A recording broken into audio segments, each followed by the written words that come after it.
The NFL draft is rapidly approaching, and with the Carson Wentz saga finally in the rearview mirror, our attention can be turned to the future.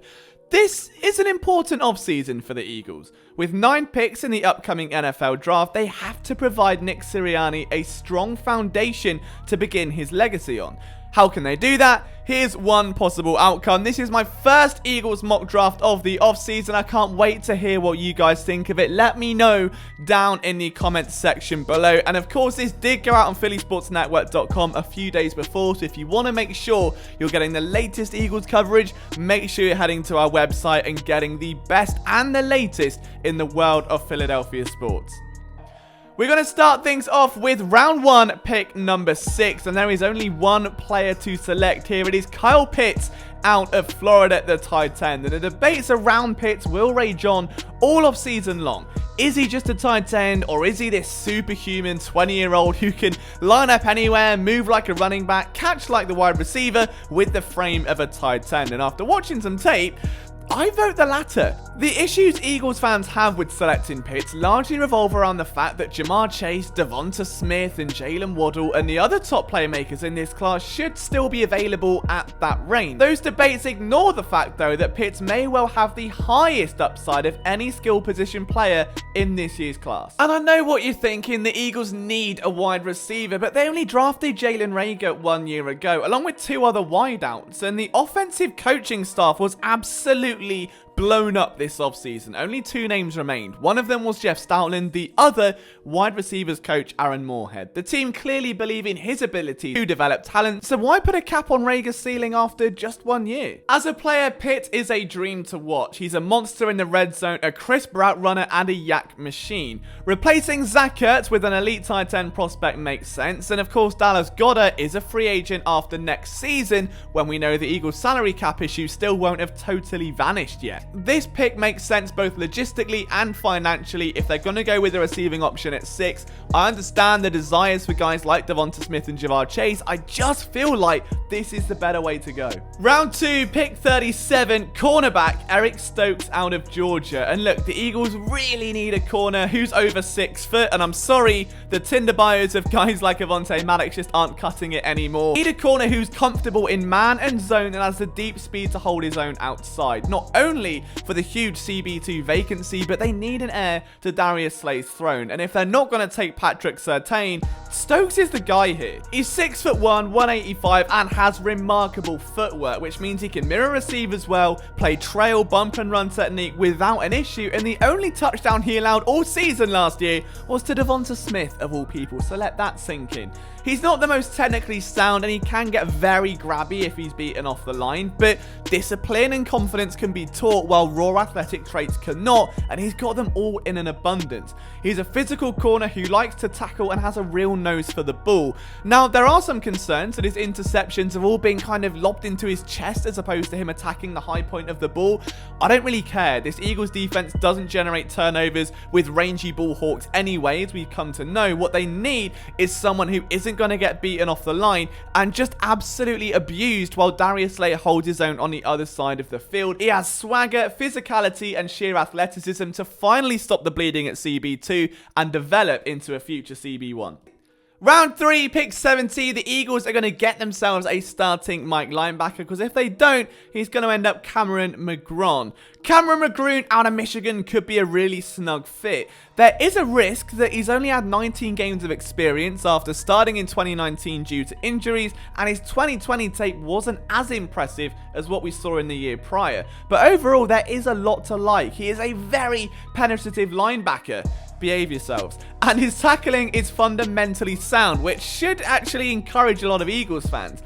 I think he'd need some more exposure to pass coverage, because you do see sometimes that his positioning isn't great and he can get very all or nothing when flying down on play action looks. But when he hits that hole, it is like a freight train. He can blow up offensive guards. He loves getting into the backfield and is a nightmare when playing the run because he understands how to read gap assignments. So I think this could be a very good play here. He rarely gets washed out of offensive plays, and I think that in a long term, if the Eagles can bring in a free agent just to hold the fort, while he develops under the radar, this could be a very, very nice long-term pickup here. With their second, third round pick, the Eagles pick up CISCO out of Syracuse, and just like the Cool Company, he picks up a lot of traffic, a true boundary safety in every sense. This guy is a ball hawk. Through 24 games, alright, he's got 13 picks and 14 passes defense, and he missed most of 2020 with an injury sustained in practice, so there's a little bit of reasoning why his stock could fall down a bit over the course of the next month or so.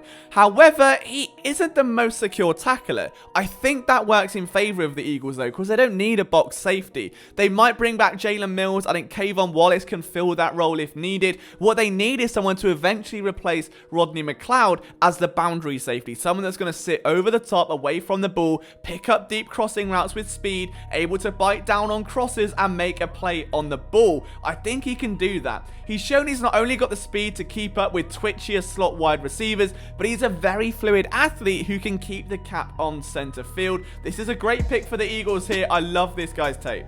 Fifth round, DE, Jonathan Cooper out of Ohio State. And there is something about these Ohio State edge rushes. And while he's not the next Chase Young or the next Nick Bosa or Joey Bosa, I think he's an interesting prospect. He had to miss 2019 with an injury that forced him to redshirt, and as a result, he played in 2020, and my God, was it worth it. He had 3.5 sacks, just as many tackles for a loss in a shortened campaign, and showed an explosive get off. He's got a great array of counters already in his back pocket. He doesn't need to be taught any extra moves. He's got a beautiful club and rip move that works so well. But I do think he isn't the most agile defensive end. He doesn't bend the edge like someone such as Derek Barnett, for instance. He doesn't have that way around a offensive tackle where if power doesn't work, he can't bend around. He has to really go through them or to the inside, and that can be problematic when there are double teams. Doesn't boast well for run defense. However, what I do think is a great thing to bear in mind is that he can't be any worse than Sharif Miller. He was drafted in the 4th round. So if you want a developmental talent, we know the Eagles are going to need at some point to approach this defensive end position. I think that Jonathan Cooper's a great pick here. Their next pick in the 5th round, the Eagles are going to take a center, and it's needed because we don't know when Jason Kelce's going to hang him up. I hope he stays one more year, and they don't really have a guaranteed backup right now on that roster.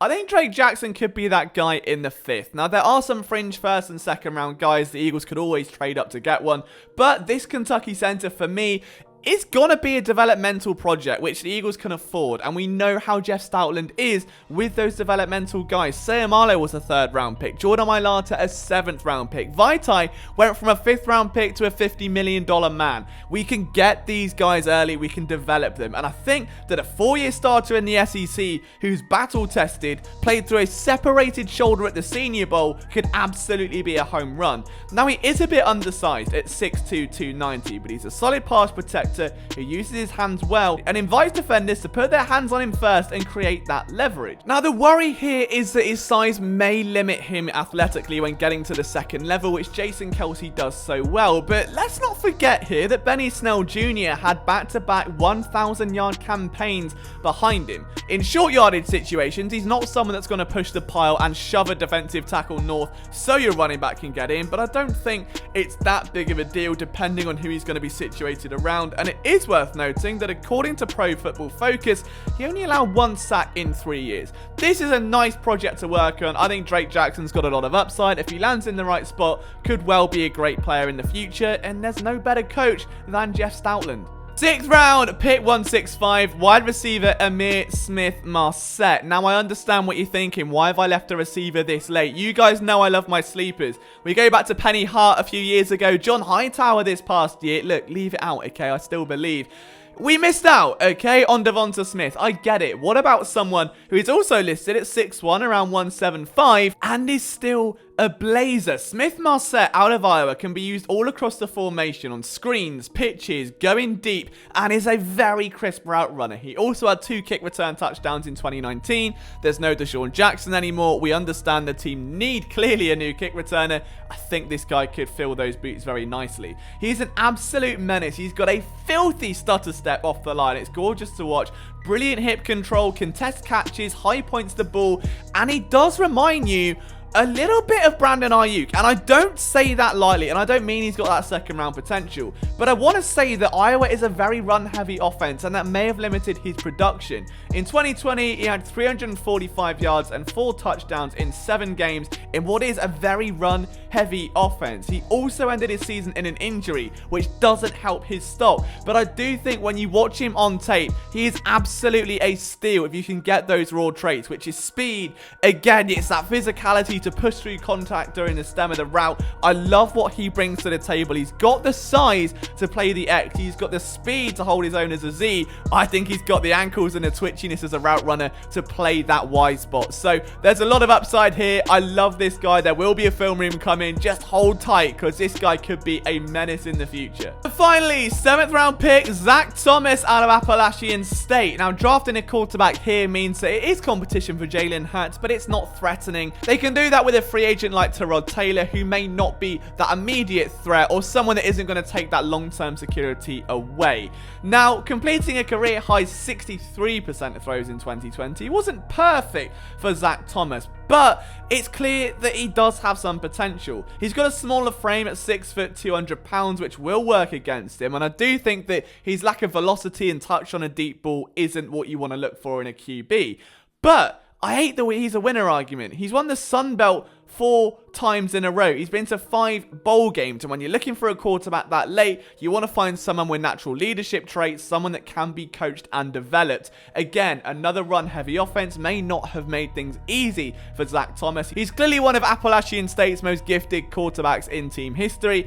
I think there's a little bit to like here. He's nothing extortionate. He's nothing crazy. He's got a little bit of athleticism about him outside the pocket. It's a fun pick. And that is it, guys, for my first Eagles mock draft of the year. What do you think? Let me know in the comments section. I can't wait to hear your thoughts and how much you hate every single pick, which is the way most mocks go. But it's been a pleasure bringing you this, guys. Plenty of off-season coverage on the horizon. Make sure you stay locked into PhillySportsNetwork.com. From myself, Liam Jenkins, I'll see you soon.